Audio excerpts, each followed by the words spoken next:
الحمد لله نحمده ونستعينه ونستغفره ونؤمن به ونتوكل عليه ونعوذ بالله من شرور أنفسنا ومن سيئات أعمالنا ونعوذ بالله من شرور أنفسنا ومن سيئات أعمالنا ونعوذ بالله من شرور أنفسنا ومن سيئات أعمالنا من يهد الله فلا مضل له ومن يضلل فلا هادي له ونشهد أن لا إله إلا الله وحده لا شريك له ونشهد أن سيدنا وسندنا ومولانا محمدا عبده ورسوله صلى الله تعالى عليه وعلى آله وبارك وسلم تسليما كثيرا كثيرا أما بعد فقد قال الله تبارك وتعالى في القرآن المجيد أعوذ بالله من الشيطان الرجيم بسم الله الرحمن الرحيم يا أيها الذين آمنوا اتقوا الله حق تقاته ولا تموتن إلا وأنتم مسلمون صدق الله مولانا العظيم وصدق رسوله النبي الكريم ونحن على ذلك من الشاهدين والشاكرين والحمد لله رب العالمين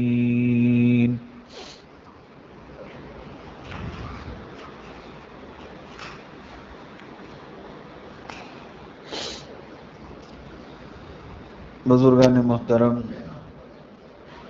حاضرین کرام، اس وقت دنیا بھر کے جو حالات ہمارے سامنے ہیں، ہر کوئی پریشان ہے اور کئی جگہوں پر حالات کشیدہ ہیں، اور خاص کر ترکی، شام اور اردن کے علاقوں میں زلزلے ہیں، کئی لوگوں کو موت نے دبوچ لیا ہے۔ ایسے پریشان کن حالات میں ایک مسلمان کی ذمہ داری یہ ہے کہ پہلے ان حالات سے عبرت حاصل کرے کہ ایسے حالات کیوں آتے ہیں، اور اللہ کا شکر ادا کریں کہ اللہ نے ہمیں عافیت بخشی، اور ایسے اعمال جس سے اللہ کا قہر نازل ہوتا ہے، اللہ کا غصہ ہوتا ہے، اللہ کے عذابات اترنے لگتے ہیں، ایسے اعمال سے ہمیں توبہ کرنا چاہیے۔ خود اپنی زندگی کو سدھارنے کا وقت ہے۔ عجیب بات یہی ہے کہ لوگ تماشائی بن کر دوسروں کے حالات کا تماشا تو کرتے ہیں، لیکن جب تک مصیبت سر پر نہیں آتی تب تک سدھرنے کا نام نہیں لیتے۔ ہم یہ سمجھتے ہیں کہ ان پر یہ آیا تو وہ لوگ ایسے تھے اس لیے ان پر آیا، اور جب تک سر پر مصیبت نہیں آتی تب تک کوئی آدمی اپنے کو سدھارنے کے لیے، سنوارنے کے لیے، اپنی غلطی ماننے کے لیے تیار نہیں نظر آتا۔ حالانکہ عقل مند کی نشانی یہ ہے کہ دوسروں کے حالات کو دیکھ کر عبرت حاصل کرے۔ جیسے ہمارے اردو میں مشہور محاورہ ہے، کہاوت ہے کہ اگلا گرا پچھلا ہوشیار۔ سامنے والے کو ٹھوکر لگی اور وہ اوندے منہ گر گیا، تو مجھے کیا ہونا چاہیے؟ ہوشیار ہونا چاہیے، چوکنا ہونا چاہیے، ٹھوکر سے بچنا چاہیے۔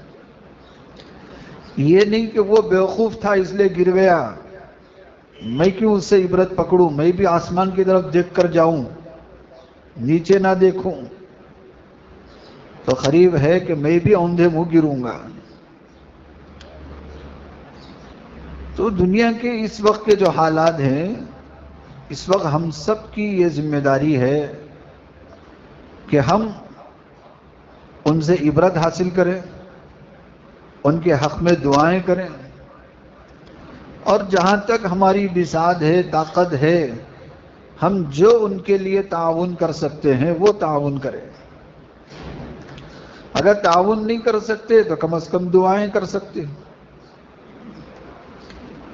حالات انتہائی پریشان کن حالات ہیں، چاہے وہ ترکی ہو، شام ہو، اردن ہو۔ عام طور سے لوگوں کے ذہنوں میں یہی آتا ہے کہ یہ اللہ کا عذاب ہے، اللہ کے عذاب نازل ہوا ہے ان کے گناہوں کی وجہ سے۔ ہمیشہ ایک بات یاد رکھ لیں، اللہ کے نبی علیہ الصلاۃ والسلام کی دعا کی برکت سے اللہ کے عذابات نازل نہیں ہوتے، کہ اللہ کے نبی نے دعا فرمائی کہ میری امت پر عمومی عذاب نازل نہ فرما۔ اور دوسری بات یہ ہے کہ یہ دنیا اعمال کے بدلے کی جگہ نہیں ہے کہ آپ نیکی کرو فوراً بدلہ مل جائے گا، گناہ کرو فوراً سزا مل جائے گی۔ دنیا بدلے کی جگہ نہیں ہے، بدلے کی جگہ آخرت ہے۔ مرنے کے بعد اللہ جو ہمیں زندگی عطا فرمائیں گے، یہاں بدلہ دیا جائے گا۔ اچھے اعمال ہیں تو بدلہ جزا، اور برے اعمال ہیں تو سزا۔ تو اچھے اعمال کا، برے اعمال کا جو بھی بدلہ ہے وہ مرنے کے بعد ہے، دنیا میں بدلہ نہیں ہے۔ ہاں کبھی ایسا ہوتا ہے کہ اچھے اعمال کے برکات نصیب ہوتے ہیں، برے اعمال کی نحوستیں آنے لگتی ہیں، لیکن اسے بدلہ نہیں کہا جاتا۔ جیسا کہ ہمارے بڑوں نے بڑی اچھی مثال سے سمجھایا کہ آپ نے درخت لگایا، درخت کیوں لگایا؟ تاکہ آپ کو پھل ملے، اس لیے درخت لگاتے ہیں۔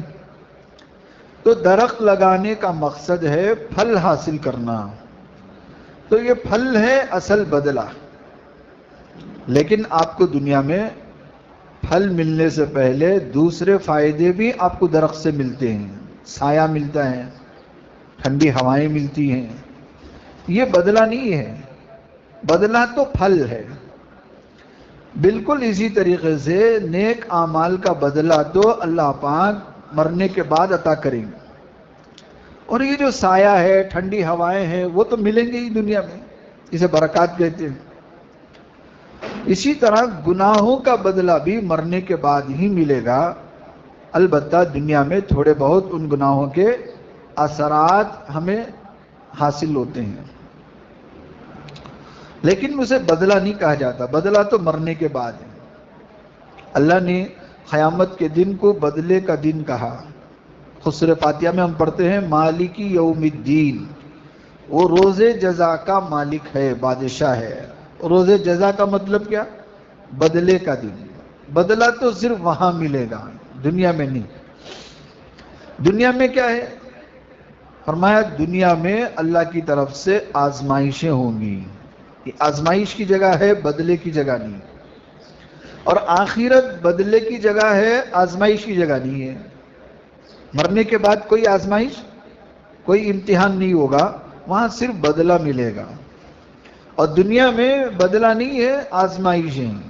ہاں، کبھی نعمتوں سے آزماتے ہیں، کبھی مصیبتوں سے آزماتے ہیں، کبھی خوشی سے آزماتے ہیں، کبھی غموں سے آزماتے ہیں، کبھی کچھ دے کر آزماتے ہیں، کبھی سب کچھ لے کر آزماتے ہیں۔ یہ دنیا کیا ہے؟ آزمائش کی جگہ ہے، آزمانے کی جگہ ہے۔ اچھا بھی کر دیا تو امتحان، برا بھی کر دیا تو امتحان۔ اچھا کر دیا یہ مطلب نہیں کہ میرے اعمال اچھے ہیں اس لیے میرے ساتھ اچھا ہو رہا ہے، برا کر دیا تو اس کا یہ مطلب نہیں ہے کہ میرے اعمال برے ہیں اس لیے میرے ساتھ برا ہو رہا ہے، ایسا نہیں ہے۔ اچھا بھی ہو رہا ہے تو یہ بھی اللہ کی طرف سے آزمائش ہے، برا بھی ہو رہا ہے تو یہ بھی اللہ کی طرف سے آزمائش ہے۔ قرآن مجید میں اللہ تعالیٰ نے سینکڑوں واقعات بیان فرمائے یہ سمجھانے کے لیے کہ ہم نے دیکھو فلاں فلاں کو نعمتیں دی اور انہوں نے شکر بجا لائے تو ہم نے ان کے ساتھ کیسے انعام کا معاملہ کیا، اور فلاں فلاں کو ہم نے دولت دی، خزانے دیے، انہوں نے ناشکری کی تو اس کا انجام کیا ہوا۔ اللہ نے قرآن مجید میں تفصیل سے بیان فرمایا۔ جیسے اللہ تعالیٰ نے قرآن مجید میں حضرت داؤد علیہ السلام کا، حضرت سلیمان علیہ السلام کا تذکرہ کرتے ہوئے فرمایا کہ ہم نے داؤد اور سلیمان کو بادشاہت عطا کی، دولت سے بھی نوازا اور بادشاہت بھی عطا کی، اور ہم نے داؤد اور سلیمان سے یہ کہا تھا اعملوا آل داؤد شکرا، اے آل داؤد ہم نے تمہیں جو نعمتیں دی ہے، بادشاہت دی ہے، دولت دی ہے، حکومت دی ہے، قدرت دی ہے، تو اس پر آپ عملی شکر کرنا، یہ اللہ کا حکم تھا۔ اعملوا آل داؤد شکرا، اے آل داؤد، اے داؤد کے گھر والوں، خاندان والوں، تم اللہ کا شکر بجا لاؤ کہ ہم نے تم کو یہ نعمتیں عطا کی۔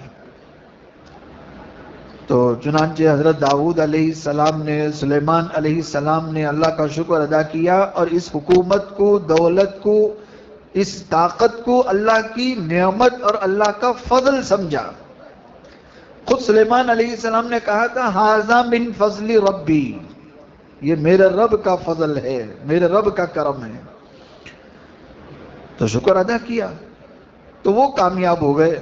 اللہ نے دنیا میں بھی خوش رکھا، مرنے کے بعد بھی ہمیشہ کے لیے ان کو خوش رکھا۔ اسی طریقے سے دوسروں کا قصہ اللہ نے بیان فرمایا کہ قارون ہے، قارون کو ہم نے خزانے دیے تھے، خزانے، صرف دولت نہیں دی تھی، دولت کے خزانے ہم نے دیے تھے۔ اتنی دولت دی، اتنی دولت دی، اتنے خزانے دیے کہ خزانے تو چھوڑو، جہاں خزانے رکھے جاتے تھے اس کے جو چابیاں ہوتی تھی، اس چابیوں کو بڑے بڑے پہلوان اٹھاتے تھے، اٹھا کر تھک جاتے تھے، اتنی چابیاں تھی تو سوچو خزانہ کتنا تھا ہوگا۔ تو اس کی چابیاں اتنے، وہ گچھے اتنے بڑے بڑے، یعنی اتنی چابیاں تھی کہ بڑے بڑے پہلوان ان چابیوں کو اٹھا اٹھا کے تھک جاتے تھے، تو خزانہ کتنا تھا ہوگا۔ تو اللہ تعالیٰ نے موسیٰ علیہ السلام کے ذریعے سے قارون سے کہا کہ دیکھو ہم نے یہ جو تمہیں دیا ہے، یہ پہلے یہ اللہ نے سمجھایا کہ تمہارے پاس جو کچھ بھی ہے وہ تمہارا اپنا نہیں ہے، یہ ہمارا دیا ہوا ہے، ہم نے دیا ہے۔ وَابْتَغِ فِيمَا آتَاكَ اللَّهُ، اللہ خود فرما رہے ہیں تلاش کر اس میں جو دولت ہم نے تمہیں دی ہے، اللہ نے تجھے جو بھی دیا ہے، الدار الآخرہ، آخرت کو تلاش کر، یعنی تیری جنت بنا۔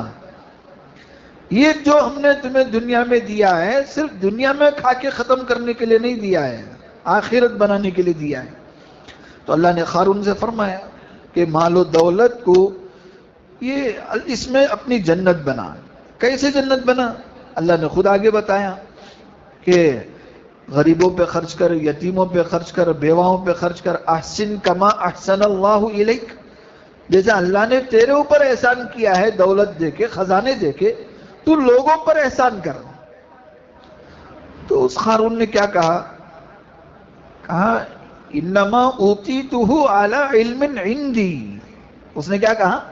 نہیں، یہ جتنا جو بھی ہے یہ میری عقل سے کمایا ہوا ہے، میں نے اپنی ہوشیاری سے کمایا ہے، میں نے اپنی چالاکی سے کمایا ہے، میں نے اپنی عقل مندی سے کمایا ہے، یہ خدا کا دیا ہوا کچھ نہیں ہے، یہ میرا اپنا ہے۔ تو اللہ نے کیا کیا؟ تیرا اپنا جو بھی ہے لے کے دھس جا، زمین میں دھسا دیا، نہ غریبوں کو دیا نہ یتیموں کو دیا. تیری دولت تجھے مبارک، لے تیرے ساتھ پوری دولت کو اللہ نے زمین میں دھسا دیا. ہوتا تو یہ بھی ہو سکتا تھا نا کہ اس کو دھسا دیتے، دولت غریبوں میں بانٹ دیتے. نہیں، تیری دولت کسی کو دینے کے بھی لائق نہیں ہے. تیرا خزانہ لے کے تو بھی دھس جا. پورے خزانے سمیت بڑے بڑے لوگ اس کے خزانوں کو دیکھ کر منہ میں پانی رال ٹپکاتے تھے. کیا دولت ہے قارون کو، کاش ہمیں مل جاتا تو کتنا اچھا ہوتا. لوگ رال ٹپکاتے تھے دیکھ کر. تو موسیٰ علیہ السلام نے فرمایا اس کی دولت کو دیکھ کر رال مت ٹپکاؤ، تمہارے پاس جو ہے وہ اس کی دولت سے کئی گنا بہتر ہے. تمہیں ایمان سے نوازا ہے، تمہیں اللہ پر ایمان ہے، جی جنت پر ایمان ہے، مرنے کے بعد کی زندگی پر ایمان ہے، نبی پر ایمان ہے، تو یہ ایمان اس کے بیش بہا دولت سے کئی گنا بہتر ہے. اس کے پاس ایمان نہیں، تو اس ایمان کی ناقدری نہ کرو. اللہ نے اتنی بڑی دولت تمہیں دی ہے. تو ہوا یہی کہ وہ اپنے پورے دولت سمیت زمین پر دھس گیا. تو اللہ تعالیٰ نے ایسے دونوں طرح کے واقعے بیان فرمائے ہیں. جنہوں نے اللہ کا شکر ادا کیا، اور یہ قانون ہے اللہ کا. خود قرآن میں اللہ نے فرمایا کہ اگر تم ہماری دی ہوئی نعمتوں پر شکر کرو گے تو ہم نعمتیں اور بڑھاتے چلے جائیں گے، ہم بڑھاتے چلے جائیں گے. لئن شکرتم لازیدنکم، اگر تم ہماری نعمتوں پر اللہ کا شکر بجا لاؤ تو ہم کیا کریں گے، ان نعمتوں کو اور بڑھاتے چلے جائیں گے اور مزید ملتا جائے گا. وَلَئِن كَفَرْتُمْ، اگر ناشکری کرو گے، ناقدری کرو گے، ان عذابی لشدید، یاد رکھنا میرا عذاب بڑا سخت ہے. میں دینا بھی جانتا ہوں اور لینا بھی جانتا ہوں. مجھے صرف دینا ہی نہیں آتا، لینا بھی آتا ہے. تو اللہ جب چاہتے ہیں تو مالداری کے بلندیوں تک پہنچا دیتے ہیں، اور لینے پر آتے ہیں تو غربت کی انتہا پہ لا کے بٹھا دیتے ہیں، گرا دیتے ہیں، کہیں منہ دکھانے کے لائق نہیں رہتے. یہ اللہ کا کرنا ہے، یہ سب اللہ کے فیصلے ہیں. دیکھو ہمارے پاس ایک سب سے بڑی دولت ہے. یہ ایسی دولت ہے، جب ایک مسلمان کو یہ دولت مل جاتی ہے تو اسے کسی چیز کی پرواہ نہیں رہتی، کسی چیز کی پرواہ نہیں رہتی. وہ کیا ہے؟ وہ ہے تقدیر پر ایمان. کہ یہ جو بھی ہو رہا ہے نا، کس کی طرف سے ہو رہا ہے؟ اللہ کی طرف سے ہو رہا ہے. اچھا ہو رہا ہے وہ بھی اللہ کی طرف سے، برا ہو رہا ہے وہ بھی اللہ کی طرف سے. اچھا یا برا جو بھی ہوگا وہ کس کی طرف سے ہوگا؟ اللہ کی طرف سے ہوگا. یہ ایمان صرف مسلمان کے پاس ہے، کسی اور کے پاس نہیں ہے. یہ ایمان صرف کس کے پاس ہے؟ مسلمان کے پاس. تو اب مسلمان کو جب اس بات پر ایمان ہے کہ اچھا یا برا جو بھی ہو رہا ہے وہ اللہ کی طرف سے ہو رہا ہے، تو اچھا ہونے پر نہ اکڑتا ہے، نہ برا ہونے پر مایوس ہوتا ہے. اسے پرواہ ہی نہیں رہتی کہ میرے ساتھ اچھا ہو یا برا ہو، کیوں؟ اللہ کی طرف سے ہو رہا ہے. اب جب اسے دوسری بات کا ایمان ہوتا ہے کہ اللہ میرے ساتھ برا نہیں کرے گا، تب بھی اسے دنیا کی کسی چیز کی پرواہ نہیں رہتی. یہ ایمان والا ہے، اللہ نے ایمان دیا ہے. توکل کسے کہتے ہیں؟ اللہ پر بھروسہ کرنے کا. آپ نے دیکھا کہ موسیٰ علیہ السلام اپنے ماننے والوں کو لے کر دریائے خلزم کے پاس آئے تو دیکھا پیچھے فرعون کا لشکر ہے، سامنے سمندر ہے. تو خلزم کا سمندر، بحر خلزم ہے. اب پیچھے جتنے ایمان والے تھے ان کا بھی اتنا ایمان نہیں بنا ہوا تھا، تو وہ پریشان ہو گئے. موسیٰ علیہ السلام کو برا بھلا کہنے لگے. موسیٰ غلام صحیح، کچھ تو کھاتے پیتے رہتے تھے گھروں میں، یہاں لا کے پھنسا دیا ہم کو. سامنے سمندر ہے اور پیچھے فرعون ہے، یعنی آگے جاؤ تو بھی موت، پیچھے جاؤ تو بھی موت. کہاں لا کے پھنسا دیا؟ تو موسیٰ علیہ السلام کو یہ لوگ کیا کر رہے تھے؟ کوس رہے تھے، برا بھلا کہہ رہے تھے.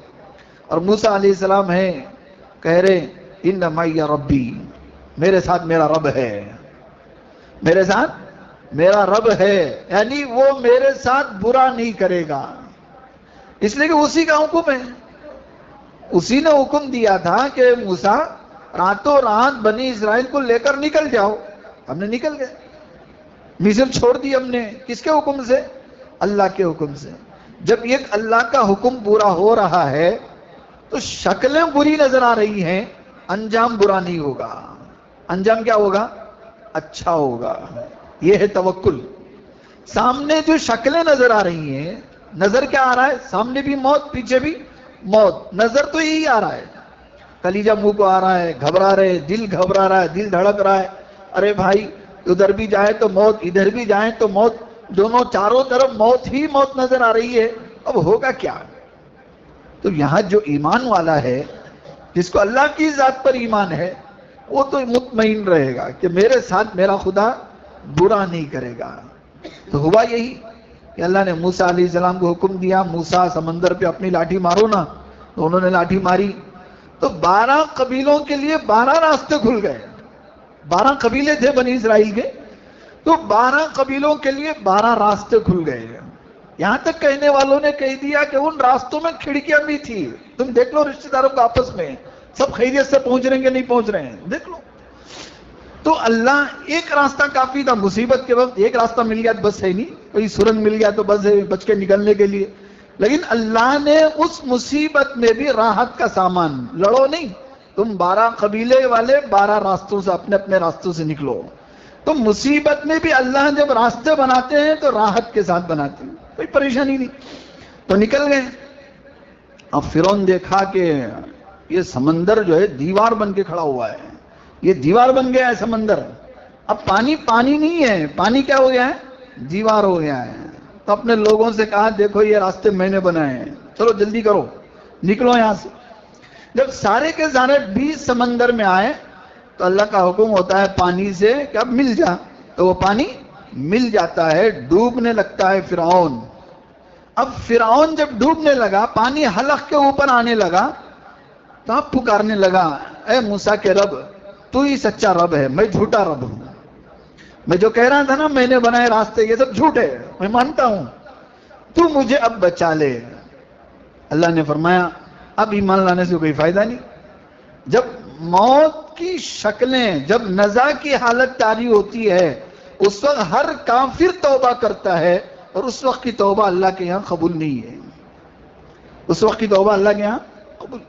اللہ کے نبی صلی اللہ علیہ وسلم نے حدیث پاک میں فرمایا, آدمی کی توبہ اس وقت تک قبول کی جاتی ہے جب تک نزا کی کیفیت طاری نہ ہو جائے. نزا کی کیفیت طاری ہو جائے تو اس وقت فرعون بھی توبہ کرنے لگتا ہے, تو اللہ کے یہاں توبہ قبول نہیں ہے.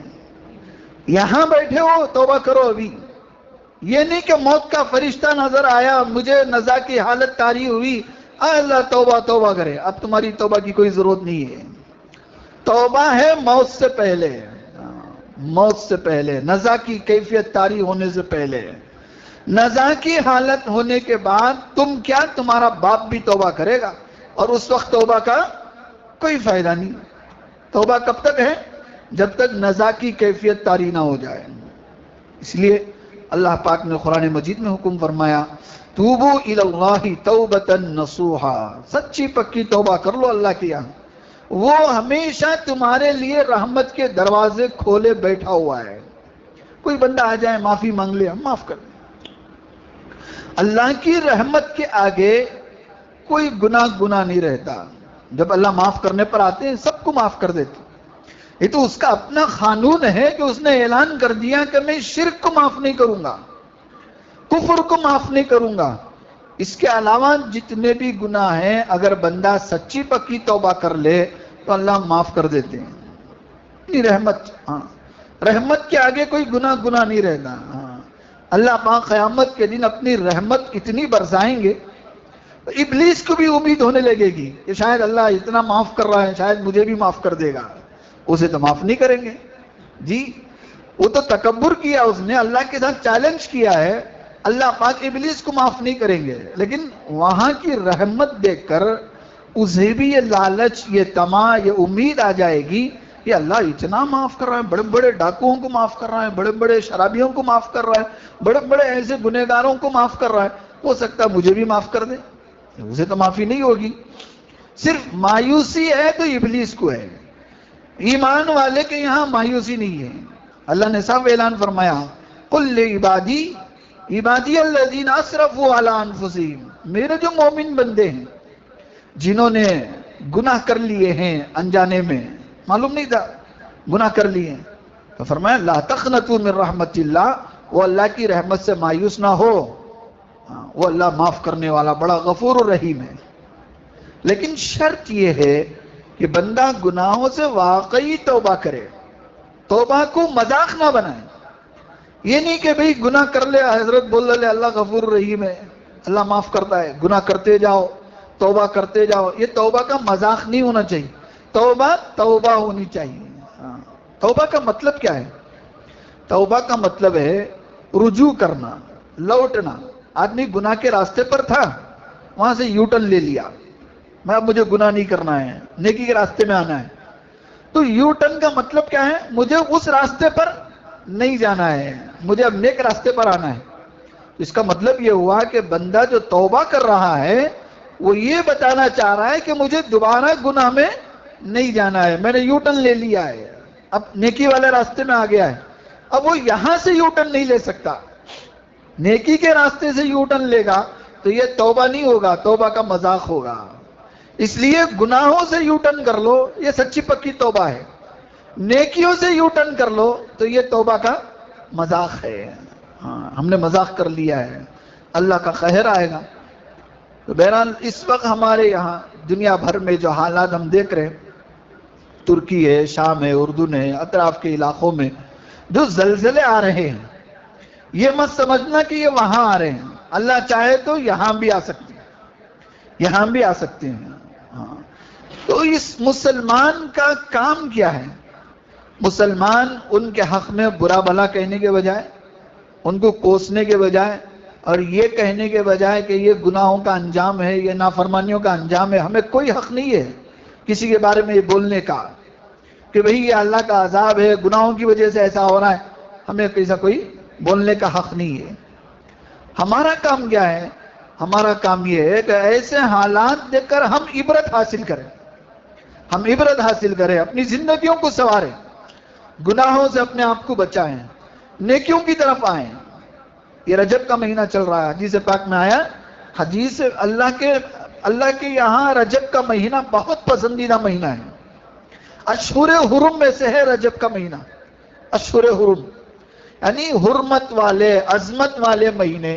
اتنے عظمت والے مہینے، وہ زمانے میں کافر بھی رجب کا مہینہ شروع ہو جاتا تو اپنی جنگ روک لیتے تھے، یعنی یہ عظمت والا مہینہ ہے، اس میں جنگ نہیں کرنا، اس میں خون نہیں بہانا. مشرکین بھی رجب کے مہینے کا احترام کرتے تھے اور جنگ روک دیتے تھے. اور ہم گناہ روکنے کے لیے تیار نہیں، ہم نافرمانی چھوڑنے کے لیے تیار نہیں. ہم وہی برابر نامحرم گناہیں، فلمیں، فوٹو، جو بھی کرنا ہے برابر کر رہے ہیں. رجب کا مہینہ چل رہا ہے، گناہ چھوڑنے کے لیے تیار نہیں. یاد رکھو رجب کے مہینے میں نیکی کا ثواب بھی زیادہ ہے، گناہ کا عذاب بھی زیادہ ہے، گناہ کا عذاب.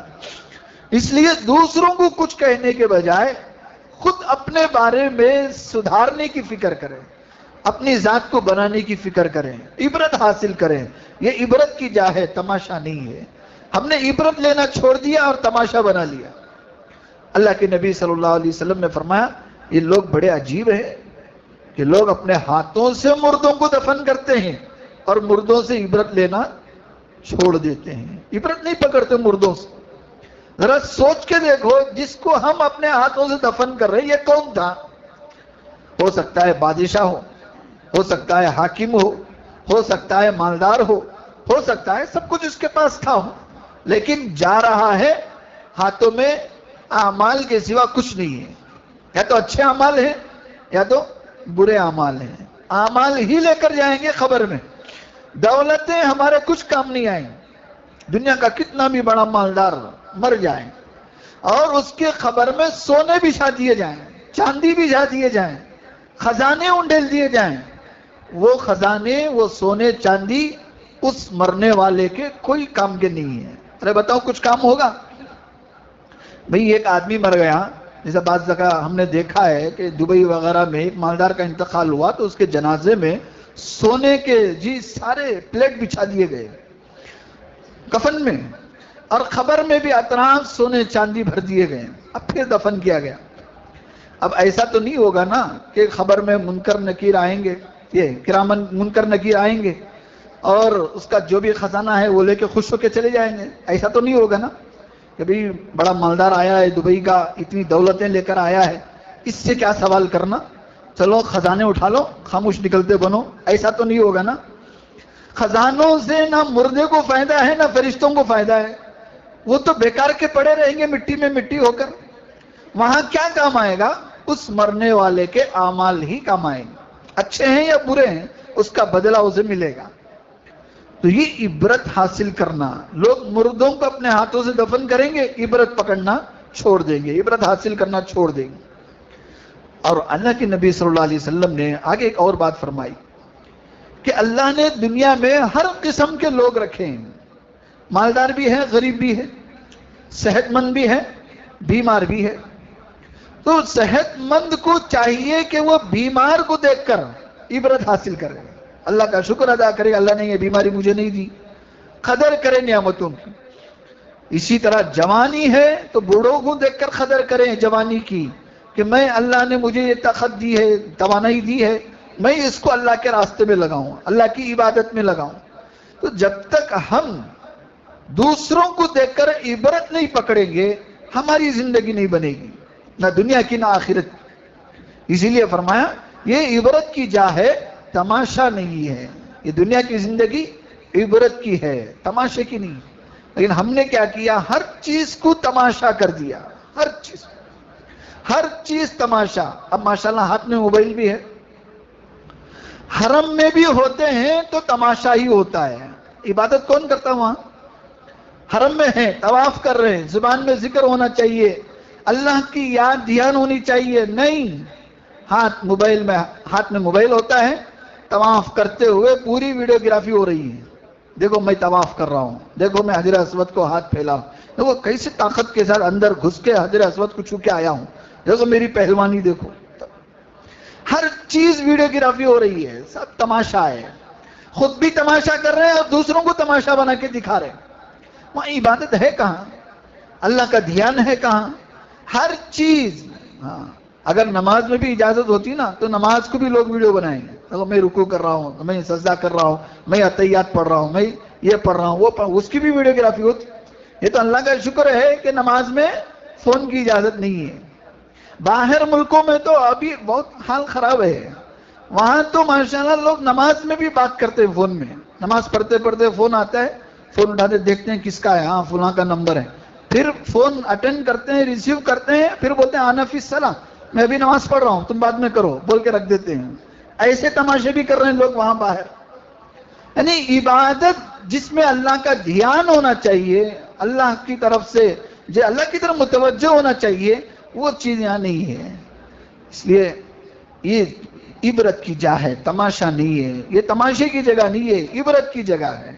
عبرت پکڑو، اگلوں کو دیکھو، پچھلوں کو دیکھو، آزو بازو والوں کو دیکھو، ان کے ساتھ جو ہوا وہ ہمارے ساتھ نہ ہو، نہیں ہوا تو اللہ کا شکر ادا کرے، اگر نہیں ہونا ہے تو اللہ کو راضی کرے، اللہ کو ناراض نہ کریں، یہی ہمارے پاس کام ہے اور کچھ نہیں ہے۔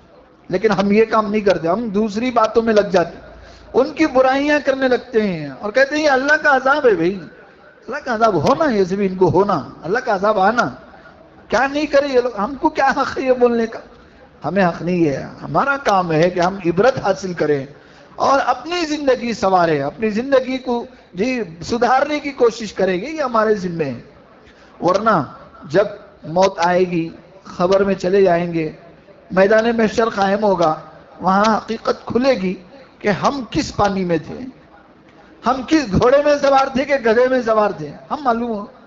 اس لیے وہاں معلوم ہونے سے کوئی فائدہ نہیں ہے، یہی معلوم کر لو، ہمارے نبی نے بتا دیا کہ تمہاری زندگیوں میں اچھے اعمال ہوں گے تو تمہارا انجام اچھا ہوگا، تمہارے زندگی میں برے اعمال ہوں گے تو انجام برا ہوگا۔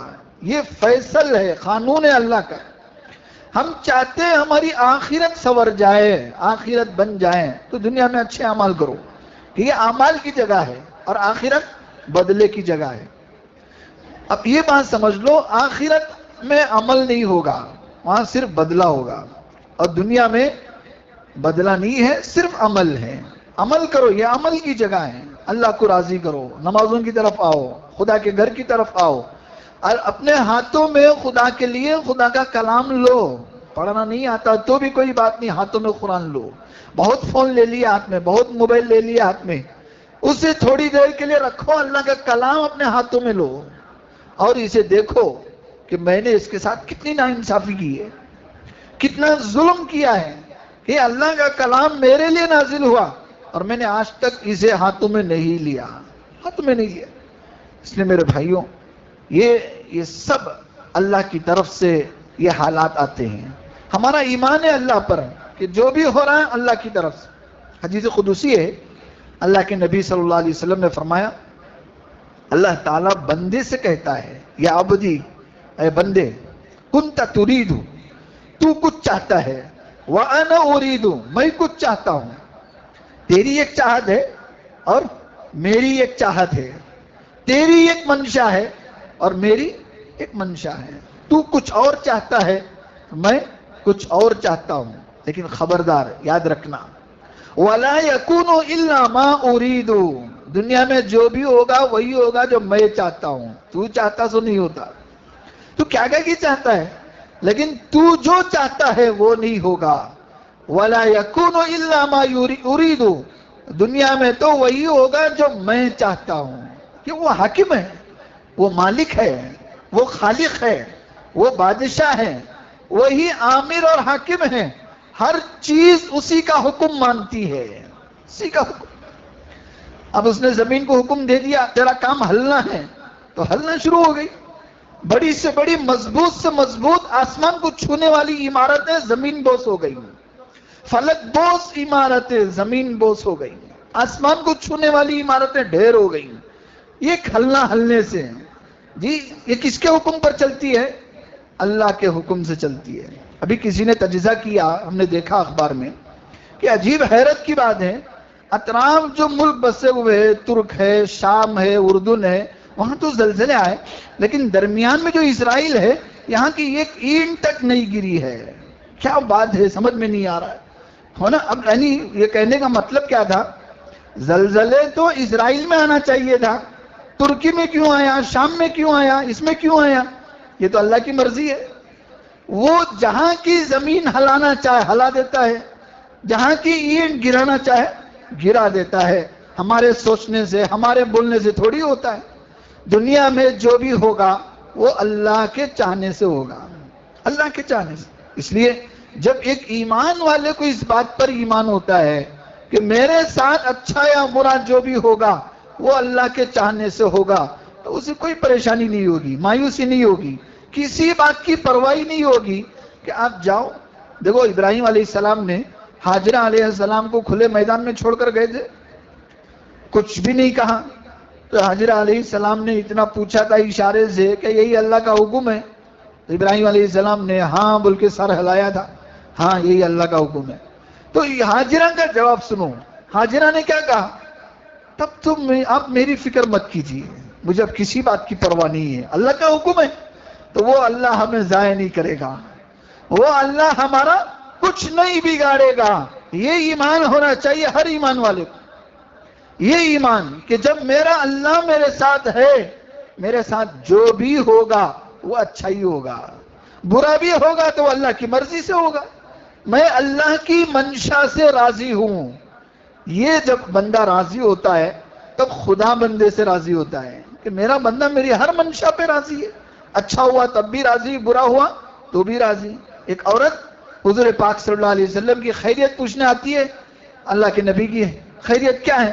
تو لوگ بتاتے ہیں نبی کی چھوڑ، تیرے چاروں بیٹے شہید ہو گئے، شوہر شہید ہو گئے. تو کہا شوہر بیٹے سب چھوڑو، اللہ کی مرضی جی، جانا تھا چلے گئے. میرے آقا کیسے ہیں، میرے آقا کی طبیعت کیسی ہے بتاؤ. یعنی ان کو اپنے اولاد کی، شوہر کی، گھر والوں کی پرواہ نہیں ہے، فکر ہے تو نبی کی ہے. یعنی جب ایمان اللہ پر ہوتا ہے تو ہمارے ساتھ ہونے والے حالات کا کوئی پرواہ نہیں کرتا. ایک ایمان والے کی شان یہی ہونا چاہیے کہ ہر حال میں وہ اللہ سے راضی ہو، اللہ کو خوش کرنے کی فکر کرے تو اللہ اس سے خوش ہوتے ہیں. زندگیاں سنوارنے لگتے ہیں۔ تو جب یہ کب ہوگا؟ جب ہماری زندگیوں میں اللہ کے بارے میں یہ ایمان ہو، یہ توکل ہو، یہ خوف ہو۔ اللہ یہی سمجھا رہے ہیں، تم جینا ہے مسلمان بن کے جینا ہے، اور موت آئے گی تو اسی حالت میں آنا ہے کہ تم مسلمان رہو۔ وَلَا تَمُوتُنَّ إِلَّا وَأَنْتُمْ مُسْلِمُونَ، تم اس حال میں مرو کہ تم مسلمان رہو، ایمان والے رہو، اسی حالت، کہیں ڈگمگا نہ جائے، ایمان میں تزلزل نہ آ جائے، شک نہ آ جائے، کنفیوژن نہ آ جائے، کہیں ایسا نہ ہو کہ تمہاری موت کفر پر ہو جائے۔ حالات ایسے ہی میرے بھائیوں، قیامت کے قریب نبی پاک صلی اللہ علیہ وسلم نے فرمایا صبح کا مسلمان شام کو کافر ہو جائے گا، شام کا مسلمان صبح کو کافر ہو جائے گا۔ تو کیا پتا کہ میری موت کس حال میں آئے گی؟ تو سب سے بڑی کامیابی تو یہ ہے کہ میری موت ایمان پر آ جائے۔ تو اس کے لیے کیا ہے؟ ہر لمحہ ہر حال میں ہم اپنے ایمان کو بچائیں، اپنے کو مسلمان بنائے رکھیں، اسلام پر زندگی گزارے، غیروں کے طریقوں کو چھوڑیں، تو انشاءاللہ اسی حالت میں ہماری موت آئے گی۔ تو دعا فرمائے اللہ پاک اس وقت کے جو بھی موجودہ حالات ہیں، ان حالات میں مایوس ہونے کے بجائے اللہ کی طرف رجوع ہونے کی سب کو توفیق عطا فرمائے، نیک اعمال میں لگنے کی توفیق عطا فرمائے، برائیوں سے گناہوں سے سب کو سچی پکی توبہ کرنے کی توفیق عطا فرمائے۔ نمازوں کے بعد جاتے ہوئے گزارش ہے آپ حضرات ہماری مسجد کے لیے بھرپور تعاون کرتے ہوئے جائیں، چندہ دیتے ہوئے جائیں۔ اللہ کی ذات پر یقین رکھے کہ جو ہمارا پیسہ خدا کے گھر میں لگتا ہے وہی ہماری جنت کا سامان ہے، وہی ہماری جنت کے خزانے ہیں، ہمیشہ باقی رہنے والے ہیں، یہ کبھی ختم نہیں ہونے والے ہیں۔ کھایا ہوا ختم ہو جاتا ہے، پہنا ہوا ختم ہو جاتا ہے، عیش میں اڑایا ہوا ختم ہو جاتا ہے، جو روپیہ ہم مسجد کی جھولی میں ڈال رہے ہیں یہ ہمیشہ کے لیے باقی رہنے والا ہے۔ تو اس یقین کے ساتھ گزارش ہے نمازوں کے بعد جاتے ہوئے جھولی میں زیادہ سے زیادہ چندہ دیتے ہوئے ڈالتے ہوئے جائیں۔ دعا ہے اللہ پاک آپ کی کمائیوں میں برکتیں عطا فرمائے، جو بھی پریشانیاں مصیبتیں اللہ انہیں دور فرمائے۔ وآخر دعوانا ان الحمدللہ رب العالمین۔